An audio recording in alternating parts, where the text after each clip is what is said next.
2 da manhã, meu filho pedindo 250 mil reais, falando em morte. Mas no fundo da ligação, uma voz que eu conhecia bem dando ordens. Naquela hora, 40 anos de cartório gritaram dentro de mim.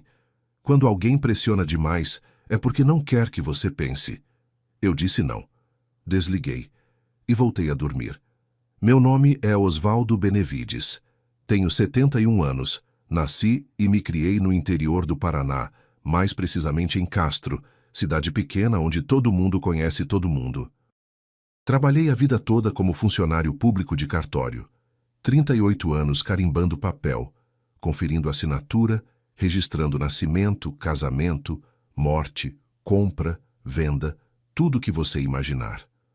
Não fiquei rico, nunca quis ficar, mas aprendi uma coisa que vale mais que ouro: a olhar papel e ver mentira, a ouvir voz e sentir quando tem coisa errada. Esse conhecimento, meu amigo, ele salvou minha vida naquela madrugada. Sou aposentado faz 6 anos. Vivo sozinho numa casa simples, mas digna. 3 quartos, quintal com um pessegueiro que meu pai plantou antes de morrer. Tenho um filho só, o Rogério, que hoje tem 39 anos. Me divorciei da mãe dele quando o menino tinha uns 15. Foi casamento que nunca deu certo. Ela não ligava muito para os filhos, vivia mais preocupada com as amigas dela, com as festas, com a vida que ela queria ter em cidade grande. Quando separamos, foi até um alívio.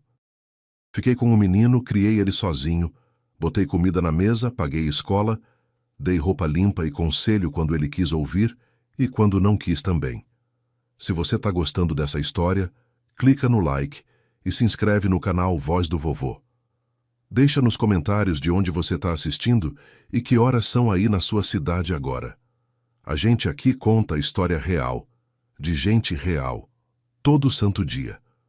É bom saber que tem alguém do outro lado me ouvindo, me acompanhando nessa caminhada. Um abraço de coração para você que está aí. Mas voltando, eu nunca imaginei que depois de tanto trabalho, tanto sacrifício, tanto cuidado, ia chegar o dia que meu próprio filho ia tentar me passar para trás. E o pior, não sozinho. Com a mulher dele no comando, essa Silvana que entrou na nossa família como cobra entra em galinheiro, sorrateira, fingindo ser mansa. Aquela ligação das 2 da manhã mudou tudo. E quando eu digo tudo, é tudo mesmo. Nasci em 1953, num tempo que as coisas eram mais simples, mas não eram mais fáceis, viu? Meu pai, seu Valdomiro, era carpinteiro. Minha mãe, Dona Santina, costureira. A gente morava num casebre de madeira na beira da estrada, entre Castro e Ponta Grossa. Éramos em 5 irmãos. Eu era o terceiro. Comida era pouca, roupa era remendada, mas amor, esse não faltava. Meu pai dizia sempre: Osvaldo, homem que não trabalha, não come. E homem que não honra a palavra não vale nada. Essa frase ficou martelando na minha cabeça a vida inteira. Estudei até terminar o 2º grau, o que na época já era muito. A maioria dos meninos largava a escola na 4ª, 5ª série para trabalhar na roça. Mas eu tinha vontade de aprender. Gostava de ler, gostava de entender como as coisas funcionavam. Quando terminei os estudos, fui tentar a vida em Castro mesmo, cidade pequena, mas que tinha cartório, fórum, essas coisas. Comecei como office boy, carregando papel de lá para cá. Depois virei auxiliar, depois escrevente. Fui subindo devagar, sem pressa, fazendo tudo direitinho, nunca dando motivo de reclamação. Trabalhar em cartório é coisa séria, meu amigo. A gente lida com documento, com escritura, com registro que vale propriedade, que vale vida. Aprendi a olhar a assinatura e saber se é falsa ou verdadeira. Aprendi a ler nas entrelinhas de um contrato. Aprendi que tem gente que mente no papel com a mesma cara limpa que mente na conversa. E aprendi, principalmente, que dinheiro traz o pior das pessoas quando elas acham que podem levar vantagem. Todo dia eu entrava no cartório às 7 da manhã, ficava até às 5 da tarde. Atendia gente de todo tipo, fazendeiro rico querendo registrar terra, viúva pobre querendo partilhar herança, jovem querendo casar, velho querendo fazer testamento. Cada pessoa era um mundo, cada documento era uma história. Eu tratava todo mundo igual, com respeito, com paciência. Nunca deixei ninguém sair de lá sem entender direito o que estava assinando, porque eu sabia, e sei até hoje, que assinar papel sem entender é como entregar sua vida para outra pessoa decidir por você. Casei com a Vera Lúcia quando tinha 28 anos. Ela era filha de um comerciante da cidade, moça bonita, educada, mas desde o começo eu percebi que a gente não batia direito. Ela queria uma vida que eu não podia dar. Queria viajar, queria roupa de marca, queria morar em Curitiba, em cidade grande. Eu queria sossego, queria construir algo sólido, queria raiz. Mas a gente casou, e logo veio o Rogério. Quando o menino nasceu, em 1985, eu pensei que aquilo ia mudar a Vera, ia fazer ela se acalmar, criar juízo. Mas não mudou nada. Ela continuou insatisfeita, continuou reclamando de tudo, continuou saindo com as amigas, deixando o menino comigo e com minha mãe. Eu fazia o possível. Acordava cedo, dava café para o Rogério, levava ele na escola, buscava depois do trabalho, ajudava na lição, colocava para dormir. A Vera aparecia de vez em quando, mais para brigar do que para ajudar. Quando o Rogério fez 15, em 2000, eu não aguentei mais. Falei para Vera que a gente tinha que se separar, ela nem resistiu. Na verdade, acho que ela estava esperando isso. Queria a liberdade dela de volta. Ficou combinado que o menino ficava comigo e ela pagaria uma pensão simbólica que nunca veio direito. Mas tudo bem. Eu nunca precisei dela para nada mesmo. Criei o Rogério sozinho dali para frente. Paguei colégio particular quando ele quis fazer técnico em informática. Paguei cursinho quando ele tentou faculdade, que ele não passou, mas tentou. Dei mesada, dei roupa, dei tênis bom, dei tudo que um pai pode dar. E mais, dei exemplo. Nunca faltei no trabalho. Nunca bebi além da conta. Nunca desrespeitei ninguém. Achei que isso bastava. Achei que ele ia aprender. Mas filho, meu amigo, filho às vezes aprende o que a gente não ensina. Aprende com o mundo. Aprende com quem aparece na vida dele. Durante esses anos todos, eu juntei dinheiro. Não era muito, mas era honesto. Comprei a casa onde moro hoje, quitada, escritura limpa. Comprei 2 terrenos pequenos na periferia de Castro, pensando no futuro, pensando em deixar algo para o Rogério. Nunca gastei com bobeira. Não tenho carro do ano, não viajo para fora, não compro roupa de marca. Meu luxo sempre foi dormir tranquilo, sabendo que não devo nada para ninguém. Me aposentei em 2018, com 65 anos. Depois de quase 4 décadas de cartório, eu já estava cansado. As vistas já não eram as mesmas, a paciência também não. Mas saí de lá com a consciência limpa e um benefício que, somado com o que eu tinha guardado, me dava sossego. O Rogério, nessa época, já tinha uns 34 anos. Trabalhava como técnico de informática, consertando o computador, fazendo rede, essas coisas. Ganhava mais ou menos. Não era vagabundo, isso eu reconheço. Mas também não era de pensar muito no amanhã. Gastava o que ganhava. Vivia em apartamento alugado, não juntava nada. E foi nessa época, em 2019, que ele me apresentou a Silvana. A primeira vez que eu vi aquela mulher, já senti algo estranho. Não era nada que ela falou ou fez. Era o jeito dela de olhar. Olhar que calculava. Olhar que media. Ela tinha 30 anos na época, 4 anos mais nova que o Rogério. Cabelo comprido, bem arrumada, simpática demais. Ela me abraçou, me chamou de pai Osvaldo, perguntou da minha saúde, elogiou a casa, elogiou o quintal, elogiou até o pessegueiro. Mas enquanto elogiava, eu via os olhos dela indo de um cômodo para o outro, avaliando, calculando. Naquele dia, eu não falei nada. Mas fiquei com aquilo na cabeça. O Rogério estava apaixonado. Dizia que ela era a mulher da vida dele, que era carinhosa, que cuidava dele, que era diferente de todas as outras. Eu quis acreditar. Quis pensar que era só impressão minha, que eu estava velho, desconfiado demais. Mas aquele meu instinto de cartório, aquele que aprendi olhando fraude durante 40 anos, ele não me deixava em paz. Eles casaram em 2020, pouco antes da pandemia. Casamento simples no civil, sem festa grande. Eu dei R$ 5.000 de presente para eles. Ajudei com móvel, com geladeira, com fogão. Quis que eles começassem bem. O Rogério me agradeceu, me abraçou, Disse que eu era o melhor pai do mundo. A Silvana também agradeceu, mas o olhar dela já estava em outra coisa. Durante a pandemia, em 2020, 2021, eles passaram dificuldade. O Rogério perdeu uns bicos, uns clientes, ficou só com o serviço básico. A Silvana trabalhava como vendedora numa loja de roupa, mas a loja fechou. Eu ajudei. Mandava dinheiro todo mês, pagava conta de luz, de água, de internet, levava feira, fazia o que um pai faz. Mas comecei a perceber uma coisa. A Silvana sempre pedia mais. Sempre tinha uma emergência, sempre tinha uma conta inesperada, sempre tinha algo que não podia esperar. E o Rogério, coitado, ele não sabia dizer não para ela. Ele vinha me pedir, com aquela cara de sofrido, e eu dava, porque era meu filho.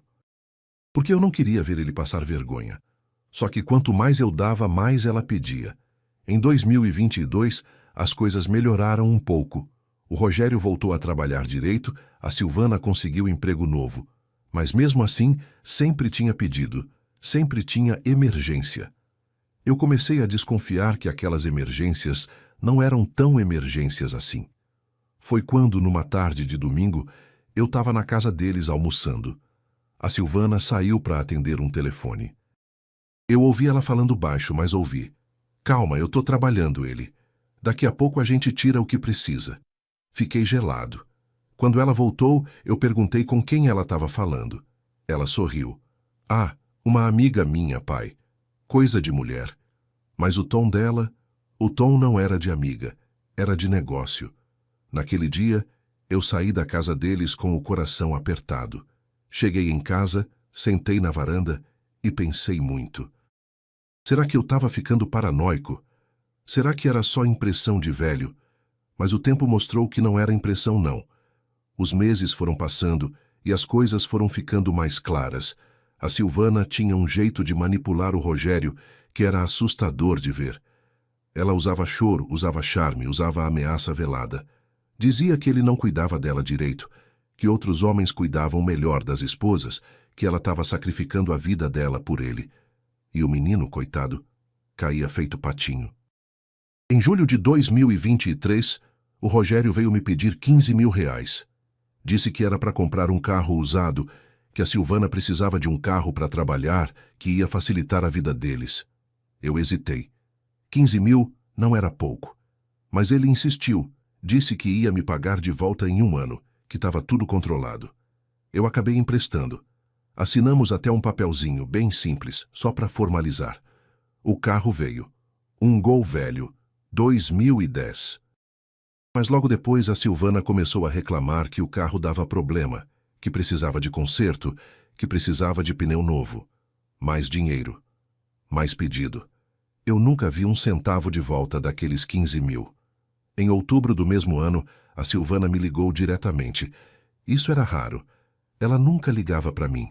Sempre era o Rogério que fazia contato. Oi, pai Osvaldo, ela disse com aquela voz doce demais. Desculpa incomodar, mas é que a gente está numa situação difícil. O Rogério não quis te contar porque tem vergonha, mas a gente deve 3 meses de aluguel. O dono do apartamento está ameaçando pôr a gente na rua. Eu não sei mais o que fazer. Eu perguntei quanto era o aluguel. 1.200 por mês. 3 meses dá 3.600. Eu suspirei. Perguntei onde estava o dinheiro que o Rogério ganhava. Ah, pai, a gente gasta com comida, com conta, com remédio, não sobra nada. O senhor sabe como é. Eu sabia como era. Mas também sabia que alguma coisa não batia. O Rogério ganhava razoável. Eles não tinham filho. Não tinham despesa grande. Para onde ia o dinheiro? Mesmo assim, eu paguei os 3 meses de aluguel. Transferi direto para o dono do apartamento, nem passei pela mão deles. Queria ter certeza que o dinheiro ia para o destino certo. Quando o Rogério soube, ele me ligou envergonhado. Pai, desculpa. Eu não queria que você soubesse. Por que você não me contou, menino? A Silvana disse que era melhor ela falar com o senhor, que o senhor ia entender melhor vindo dela. Aquilo me incomodou. Por que ela achava que eu ia entender melhor vindo dela? Que jogo era esse? Em dezembro, véspera de Natal, eu fui na casa deles levar uns presentes. Nada demais, umas roupas, um panetone, uma caixa de vinho. Quando cheguei, eles estavam discutindo. Ouvi da porta antes de bater. Você é um frouxo, Rogério. Seu pai tem dinheiro, tem casa, tem terreno, e você aí feito um idiota com medo de pedir. Mas, Silvana, ele já me ajudou demais. Ajudou? Você é filho único, caramba. Tudo que ele tem vai ser seu um dia. Por que não adiantar? Por que não pedir logo? Eu bati na porta. Eles se calaram na hora. Quando abriram, estavam sorridentes, como se nada tivesse acontecido. Entrei, entreguei os presentes, tomei um café, conversei um pouco. Mas aquele diálogo não saía da minha cabeça. Por que não pedir logo? Tudo vai ser seu um dia. Ela já estava planejando minha herança. Eu ainda vivo, e ela já estava contando meu dinheiro. Saí de lá com uma decisão. Eu não ia dar mais nada, sem entender exatamente para que era. Janeiro de 2024 chegou. Ano novo, vida nova, dizem. Mas a vida não mudou. Os pedidos continuaram. Agora era a conta de dentista da Silvana. Agora era problema no carro de novo. Agora era a formatura de um curso que ela estava fazendo. Sempre tinha algo. Em março, o Rogério me pediu 20 mil reais. Disse que era para fazer uma reforma no apartamento alugado, que o dono ia deixar eles reformarem e ia descontar do aluguel. Eu achei estranho. Quem reforma apartamento alugado? Ainda mais investindo 20 mil? Pedi para ver o contrato, para ver o acordo com o dono. O Rogério ficou sem graça. Pai, é tudo de palavra. O dono é gente boa. De palavra não vale nada, Rogério. Você sabe disso. Eu te ensinei isso. Ele ficou irritado. O senhor sempre desconfia de tudo. Parece que não quer me ajudar. Não é desconfiar, menino, é ser cuidadoso. Neguei os 20 mil. Ele ficou uma semana sem falar comigo, até que a Silvana ligou. Pai, o Rogério está muito triste. Ele acha que o senhor não confia nele. Não é questão de confiar, Silvana. É questão de ser sensato. Mas ele é seu filho único, pai. Tudo que o senhor tem vai ser dele um dia mesmo. Por que não ajudar agora que ele precisa? Lá vinha ela de novo com esse papo de herança. Silvana, o que eu tenho é meu. Enquanto eu estiver vivo, eu decido o que fazer com o que é meu. E eu não vou dar dinheiro sem saber para que é. Ela ficou em silêncio. Depois suspirou daquele jeito teatral. Tá bom, pai. A gente se vira sozinho, então. E desligou. A partir dali, o clima ficou tenso. O Rogério mal me ligava. Quando eu ligava, ele era seco, respondia com monossílabo. Eu tentei conversar, tentei entender, mas ele só dizia que estava tudo bem, que estava ocupado. Em maio, eu tive um probleminha de saúde, nada grave, uma pressão alta que precisou ajustar remédio. O Rogério nem apareceu no hospital, nem ligou para saber como eu estava. Quem me acompanhou foi a dona Araci, minha vizinha de 68 anos, senhora viúva que sempre foi gente boa comigo. Quando eu voltei para casa, a dona Araci me fez um café e sentou comigo na cozinha.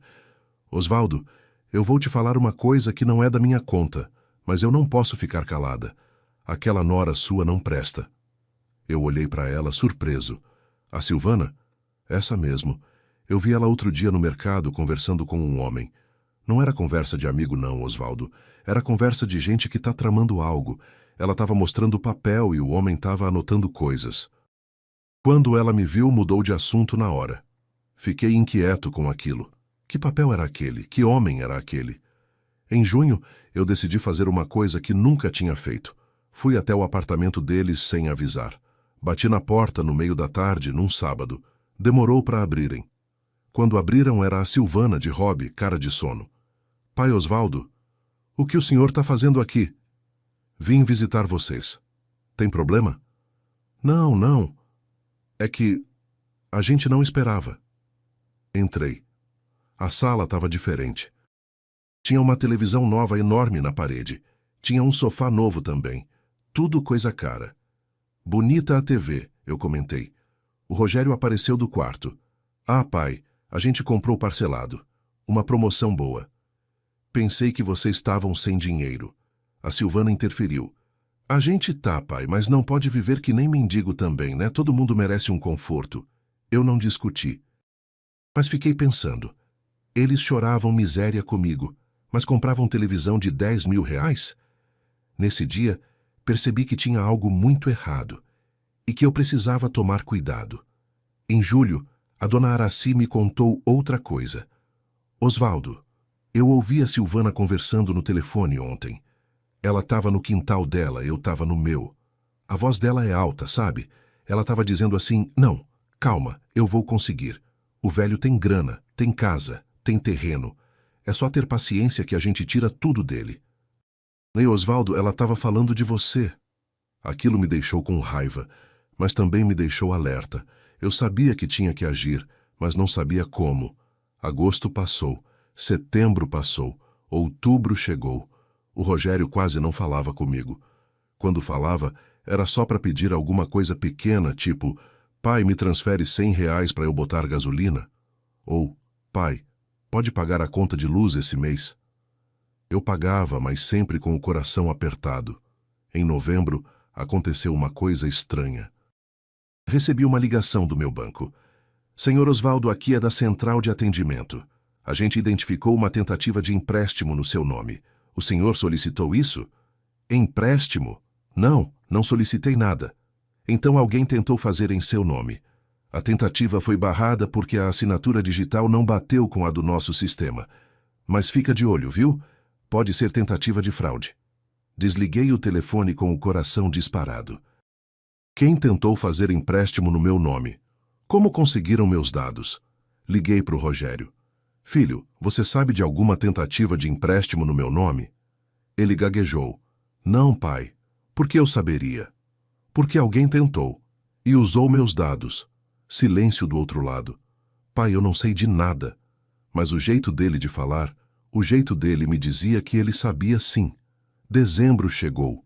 Mês de Natal, mês de família. Mas eu passei sozinho. O Rogério nem me convidou para a ceia. Disse que ia ser só ele e a Silvana, coisa simples. Eu entendi o recado. Eu não era mais bem-vindo.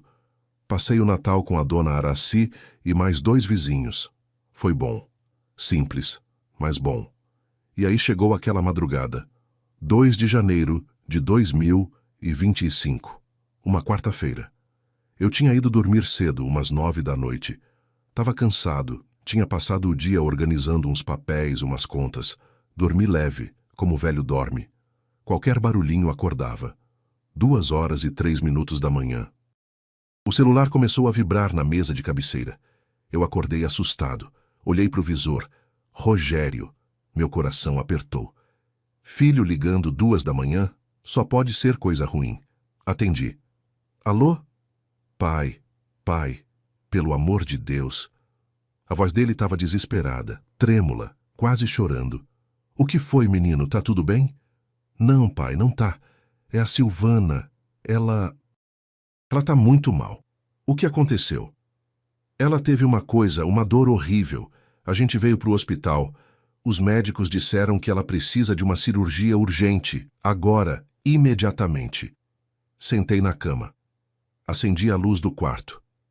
Que cirurgia, Rogério? Do que ela tá doente? Não sei explicar direito, pai. É uma coisa no abdômen. Eles disseram que é grave, que se não operar agora ela pode morrer. Mas que hospital é esse? Pai, não importa o hospital agora. O problema é que... Eles disseram que só operam se a gente pagar antes. Eles não aceitam convênio, não aceitam nada. Tem que ser dinheiro na hora. Quanto? R$250 mil, pai. Eu gelei. R$250 mil. 2 da manhã. Cirurgia de emergência. Hospital que não aceita convênio. Nada daquilo fazia sentido. Rogério, que história é essa? Que hospital não aceita convênio? Pai, para com isso. Não tem tempo para perguntar. A Silvana tá morrendo. Deixa eu falar com o médico. Não dá para falar com o médico agora, pai. Eles estão preparando ela. Então me passa alguém da administração do hospital. Pai, pelo amor de Deus. Foi nessa hora que eu ouvi. Bem baixinho, mas eu ouvi. Uma voz feminina, calma, no fundo da ligação. Fala para ele que é até 3 da manhã. Repete o valor, não deixa ele pensar. Era a voz da Silvana. Não era a voz de quem tá morrendo. Não era a voz de quem tá com dor. Era a voz de quem tá dando ordem. Meu sangue gelou. Mas, ao mesmo tempo, Uma clareza imensa tomou conta de mim. Aquilo era mentira. 40 anos de cartório, 40 anos vendo fraude, 40 anos lidando com golpe, tudo gritou dentro de mim ao mesmo tempo. Isso é golpe. Respirei fundo. Rogério, que hospital é esse? Pai, eu já te disse, não importa. Você vai ajudar ou não? Ouvi de novo a voz dela no fundo. Desliga se ele complicar. E foi aí que eu tomei a decisão mais difícil da minha vida. Não. Silêncio do outro lado. O que você disse? A voz dele agora era mais fria. Eu disse não, Rogério. Eu não vou mandar esse dinheiro. Pai, você está deixando sua nora morrer. Sua nora não está morrendo, e você sabe disso. Ele explodiu. Você é um egoísta. Sempre foi. Você não confia em mim, você não ajuda quando precisa, você... Desliguei o telefone. Fiquei sentado na cama, no escuro, só com a luz do abajur. Minha mão tremia, mas eu sabia que tinha feito a coisa certa. Deitei de novo. E acredite se quiser, dormi. Não foi um sono tranquilo, mas dormi. Porque pela primeira vez em muito tempo eu tinha tido coragem de dizer não. Acordei às 7 da manhã. A primeira coisa que fiz foi ligar para o Rogério. Ninguém atendeu. Liguei mais 3 vezes. Nada. Tomei café sozinho. Pensei em tudo que tinha acontecido. 250 mil reais. 2 da manhã. Hospital que não aceita convênio. E aquela voz da Silvana no fundo, dando ordem. Não era emergência. Era armação. Às 8h17, o telefone tocou. Número desconhecido. Atendi com cuidado. Alô? Senhor Osvaldo Benevides? Sim, sou eu. Aqui é o delegado Mauro Pacheco, da Polícia Civil de Castro. O senhor pode vir até a delegacia? Precisamos conversar sobre uma ocorrência da madrugada que envolve seu nome. O coração disparou. O que aconteceu? É melhor o senhor vir pessoalmente. Não é nada contra o senhor, fique tranquilo. Mas preciso que o senhor venha. Me vesti rapidamente. Chamei a dona Araci para me levar de carro até a delegacia. Ela percebeu que eu estava nervoso. O que foi, Osvaldo? Não sei direito, mas acho que envolve o Rogério. Na delegacia, fui recebido pelo delegado Mauro, homem de uns 52 anos, cabelo grisalho, olhar cansado de quem já viu muita coisa ruim na vida. Ele me levou até uma salinha reservada e fechou a porta. Senhor Osvaldo, vou ser direto. Às 2h28 da madrugada, alguém ligou para o SAMU dizendo que tinha uma mulher em estado grave numa casa aqui em Castro. Deram o endereço, deram seu nome como responsável, deram até seu CPF e o número de um convênio antigo que o senhor tinha. Mas eu não liguei para o SAMU. Eu sei. A ambulância foi até o endereço. Era uma casa alugada, vazia. Não tinha ninguém. Nenhuma mulher. Nenhuma emergência. Nada. Fiquei em silêncio, processando. Isso já seria estranho, o delegado continuou. Mas tem mais. Entre 2h43 e 10 da manhã, alguém tentou acessar sua conta bancária 3 vezes. Pelo internet banking. Erraram a senha 3 vezes. Ele virou o computador dele para mim. O IP da tentativa de acessos é da sua casa? Não, eu estava em casa, sozinho. Ele clicou em algo. O endereço rastreado é... Ele leu. Rua das Palmeiras, 487, apartamento 302. Senti o chão sumir embaixo dos meus pés. Era o endereço do Rogério. Esse endereço te diz alguma coisa, senhor Osvaldo? É o apartamento do meu filho. O delegado suspirou fundo. Imaginei. E tem mais uma coisa. Ele pôs uns papéis na mesa. Ontem de manhã, alguém tentou fazer um empréstimo de 300 mil reais no seu nome. Online. Pela plataforma de um banco digital. A tentativa foi barrada porque a assinatura digital não bateu, mas a gente conseguiu o endereço de onde veio a tentativa. Ele apontou para o papel. Rua das Palmeiras, 487, apartamento 302. Eu não conseguia falar, só olhava para os papéis. Senhor Osvaldo, isso é um padrão clássico de tentativa de estelionato familiar. Alguém próximo a você tentou tirar dinheiro usando seu nome, seus dados, e quando não deu certo, bolaram essa história de emergência médica para te pressionar. Meu filho me ligou às 2 da manhã, eu disse, a voz saindo fraca. Disse que a esposa dele precisava de uma cirurgia urgente. 250 mil reais. O delegado bateu na mesa com a mão. E aí está o golpe completo. Senhor Osvaldo, seu filho e a esposa dele tentaram te aplicar um golpe. E não foi de amador, não. Eles pesquisaram, pegaram seus dados, tentaram empréstimo, tentaram acessar sua conta e, quando tudo falhou, partiram para o emocional. Mas ele é meu filho. Infelizmente, a maioria dos golpes contra idosos vem de dentro da família. Filho, neto, sobrinho. É assim que funciona. Porque é quem tem acesso aos dados, quem conhece a rotina, quem sabe quanto a pessoa tem. Fiquei em silêncio. O delegado continuou. O senhor quer prestar queixa? Olhei para ele. Prestar queixa contra meu próprio filho? Eu preciso pensar. Entendo. Mas o senhor precisa se proteger, porque se eles tentaram uma vez, vão tentar de novo. Saí da delegacia com as pernas bambas. A dona Araci me pegou pelo braço. Osvaldo, você tá pálido. O que aconteceu? Contei tudo para ela. Ela balançou a cabeça. Eu sabia que aquela mulher não prestava. Voltei para casa, sentei na varanda, fiquei olhando para o nada. Meu filho, meu único filho, tinha tentado me roubar. Às 4 da tarde, o Rogério apareceu. Chegou a pé, sozinho, olhos vermelhos, mãos tremendo, bateu na porta. Eu abri. Pai, ele começou, a voz falhando. Entra. Ele entrou. Ficamos na sala. Eu não ofereci café, não ofereci água. Só esperei. Pai, a Silvana, ela disse que era o único jeito. O único jeito de quê, Rogério? A gente tá devendo, pai, devendo muito. A gente pegou empréstimo com a agiota. A Silvana disse que se a gente não pagasse, eles iam fazer coisa ruim com a gente.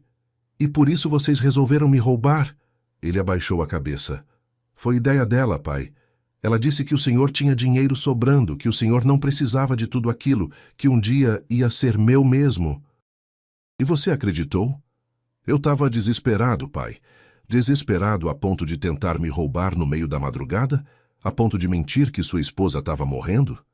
Coloquei os papéis da delegacia na mesa. A polícia sabe de tudo, Rogério. Sabe da tentativa de empréstimo no meu nome. Sabe da tentativa de acessar minha conta. Sabe da ligação falsa para o SAMU. Ele empalideceu. Pai, quem fez essas coisas foi você ou foi ela? Silêncio.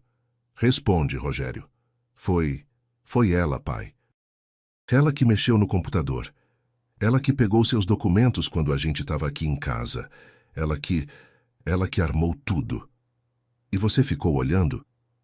Eu tentei falar com ela, pai, mas ela disse que era para nosso bem, que era para a gente sair dessa situação. Rogério, você é um homem de 39 anos. Você não é criança. Você sabia que isso era errado. Ele começou a chorar. Pai, me perdoa. Eu errei muito. Foi nessa hora que a porta se abriu com força. Silvana entrou, sem lágrimas, sem drama. Olhou para mim com raiva. Você estragou tudo, Osvaldo. Nem pai, nem senhor, Osvaldo. Estragou o quê? Eu perguntei, firme. Eu tinha tudo planejado. Advogado, documentos, tudo pronto. Você só precisava confiar. Só precisava mandar o dinheiro. A gente ia resolver a situação e depois, com o tempo, ia te devolver. Devolver? Eu ri, sem humor. Você ia devolver como, Silvana? Com que dinheiro? A gente ia dar um jeito. A gente? Quem é a gente? Você e quem mais? Ela ficou em silêncio. Foi quando o delegado Mauro entrou, acompanhado de 2 policiais. Eu tinha ligado para ele antes do Rogério chegar. Pedi para ele vir, para ele ouvir tudo. Dona Silvana Furtado Benevides? Ela se virou surpresa. Quem é você? Delegado Mauro Pacheco. A senhora está sendo conduzida para a delegacia para prestar esclarecimentos sobre tentativa de estelionato e uso indevido de documentos. Isso é ridículo. Eu não fiz nada. A senhora tentou fazer empréstimo em nome do senhor Osvaldo usando documentos dele. Isso é crime. Ela olhou para o Rogério. Fala alguma coisa. Defende tua esposa. O Rogério estava congelado, em choque. O delegado continuou. Além disso, a gente investigou. A senhora já respondeu por crime semelhante em Londrina há 5 anos. Mudou de cidade, mudou de nome parcialmente, mas o sistema pegou. Eu olhei para ela incrédulo. Você já fez isso antes? Ela não respondeu. Só olhou para mim com ódio. Os policiais a levaram. O Rogério caiu de joelhos. Pai, eu não sabia. Eu juro que não sabia que ela já tinha feito isso. Coloquei a mão no ombro dele. Levanta, Rogério. Levanta e vai embora. Pai, eu vou perdoar você, porque você é meu filho. Mas eu não vou esquecer. E você precisa aprender com isso. Você é adulto. Você tem que assumir suas escolhas. Ele saiu chorando. Fiquei sozinho na casa, sentei na varanda. E pela primeira vez em meses, respirei fundo. Os dias que se seguiram foram estranhos. A cidade inteira ficou sabendo. Cidade pequena é assim, notícia voa. A Silvana foi presa. O advogado dela tentou arranjar fiança, mas não conseguiu. Ela tinha antecedentes. Tinha histórico.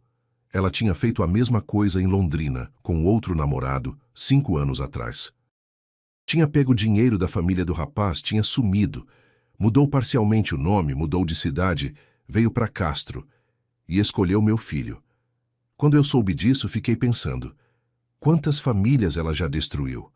Quantos pais, quantas mães já perderam dinheiro, perderam paz, perderam a confiança nos próprios filhos por causa dela?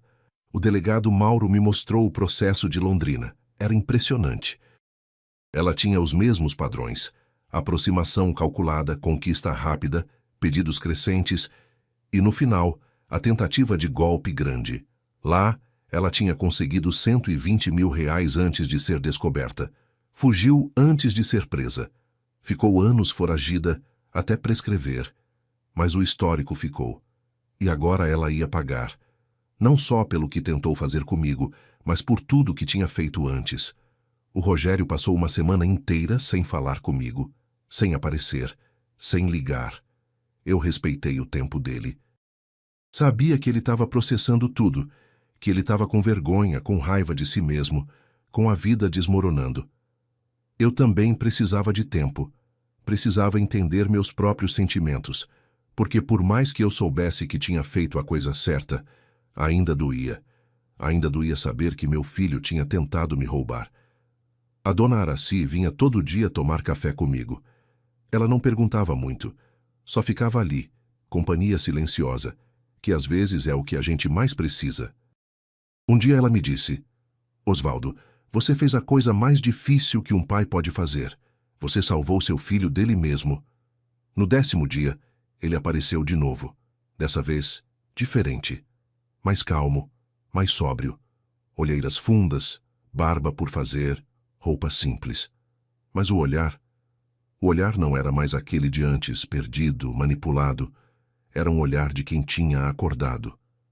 Pai, eu comecei a fazer terapia, ele disse ainda na porta.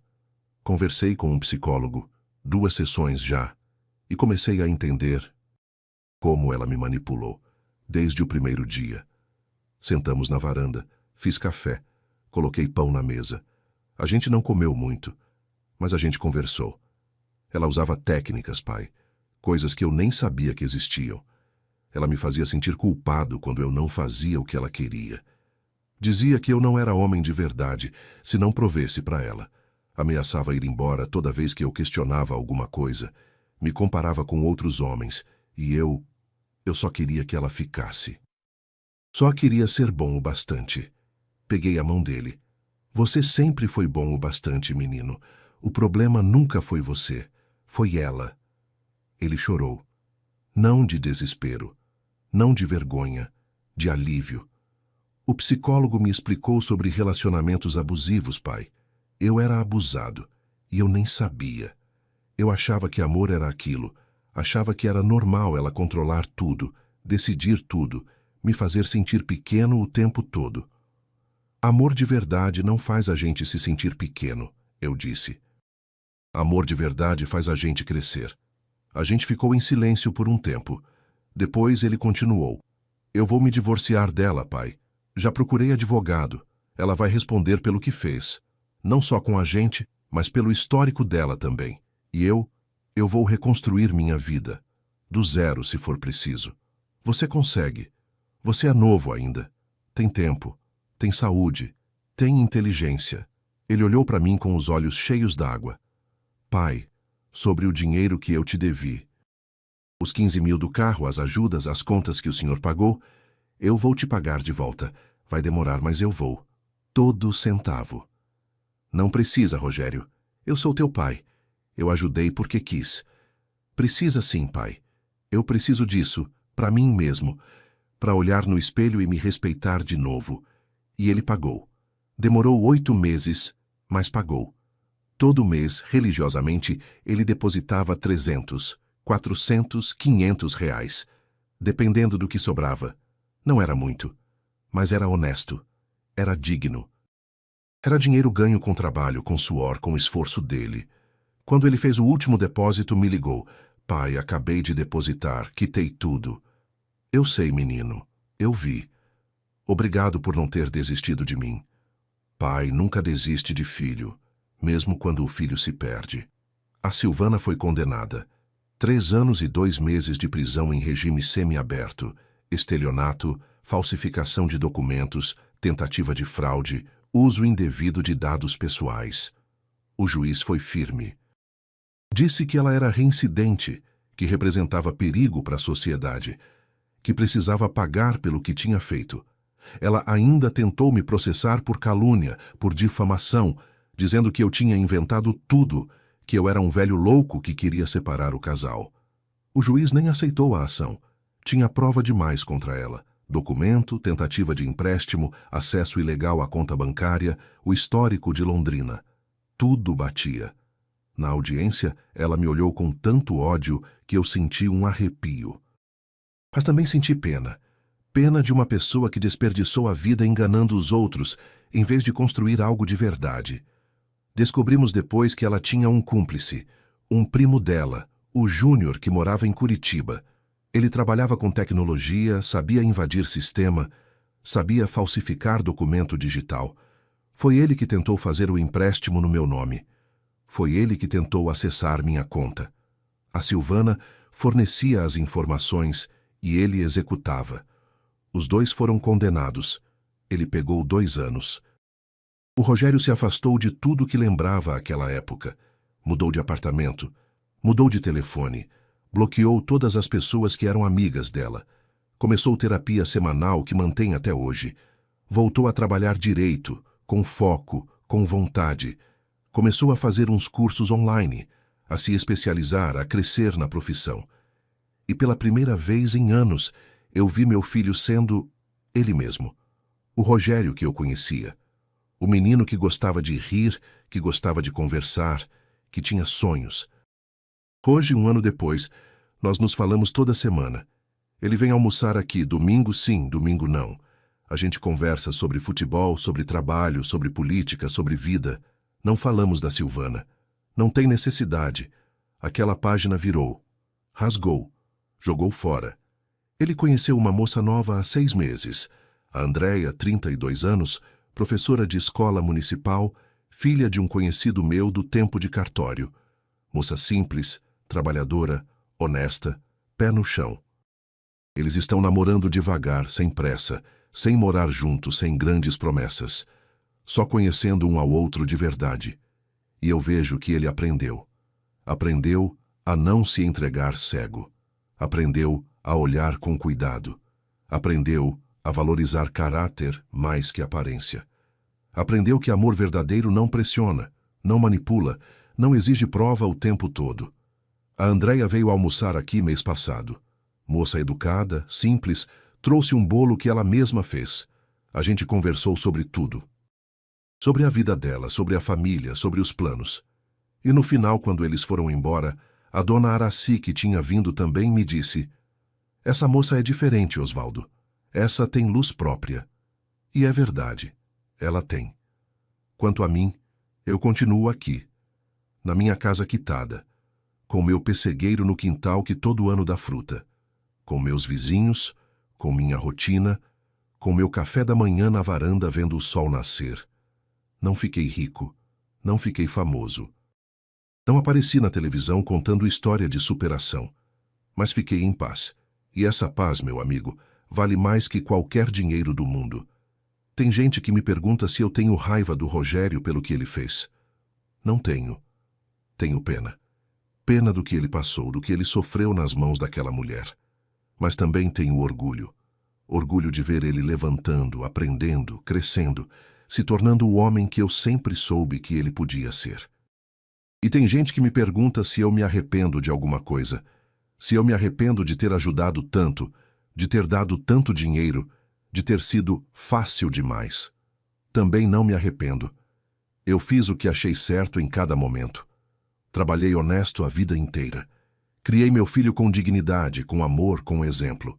Dei tudo o que eu podia dentro das minhas condições. E quando precisei ser firme, quando precisei dizer não, eu fui. Não sou herói. Longe disso. Sou só um velho aposentado que aprendeu, nos seus 71 anos de vida e 40 anos de cartório, que confiar não é assinar cheque em branco. Que amar não é aceitar tudo. Que família se protege, mas não se deixa manipular. Que ser pai é saber a hora de amparar e a hora de soltar. Que dizer sim o tempo todo não é amor, é medo. Medo de perder, medo de desagradar, medo de ficar sozinho. Eu aprendi que a solidão de quem fez a coisa certa é melhor que a companhia de quem te usa. Naquela madrugada, quando desliguei o telefone e voltei a dormir, eu dormi com a consciência tranquila, porque eu sabia lá no fundo que tinha feito a coisa certa. Meu instinto de 40 anos lidando com fraude tinha gritado, e eu ouvi. Se eu não tivesse ouvido, se eu tivesse mandado aquele dinheiro, hoje eu estaria na miséria, sem casa, sem terreno, sem dignidade. E pior, meu filho estaria ainda mais perdido, achando que podia me usar sempre que quisesse. Mas eu disse não, e isso salvou a gente. Salvou eu, salvou ele, salvou nossa relação, que hoje é mais forte, mais verdadeira, mais honesta do que nunca foi. Hoje eu sei que dizer não, quando precisa, não é falta de amor. É amor do tipo mais difícil. É amor que educa. É amor que protege. É amor que dói na hora, mas que cura no futuro. É amor que, no fim, liberta. E se tem uma coisa que eu queria deixar para quem está me ouvindo agora é isso. Não tenha medo de dizer não. Não tenha medo de se proteger. Não tenha medo de ser chamado de egoísta, de mau, de insensível, porque você sabe, lá no fundo, quando alguém está te usando. Você sente. E quando você sente, você tem que agir. Família é para amar, não para sangrar. Obrigado por me ouvir até aqui, de coração mesmo. Se gostou da história, deixa seu like e se inscreve no canal Voz do Vovô. Quem assistiu até o fim, comenta aí embaixo a palavra firmeza. Foi firmeza que me salvou naquela hora. Firmeza para ouvir meu instinto e agir. E não deixa de conferir as outras histórias aqui do canal. Tem 2 na tela que você vai gostar muito. São histórias de gente real, de luta real, de vida real como a minha e como a sua. Um abraço forte desse velho aqui. E lembre-se sempre, dizer não quando precisa é às vezes o maior sim que você pode dar para quem você ama de verdade.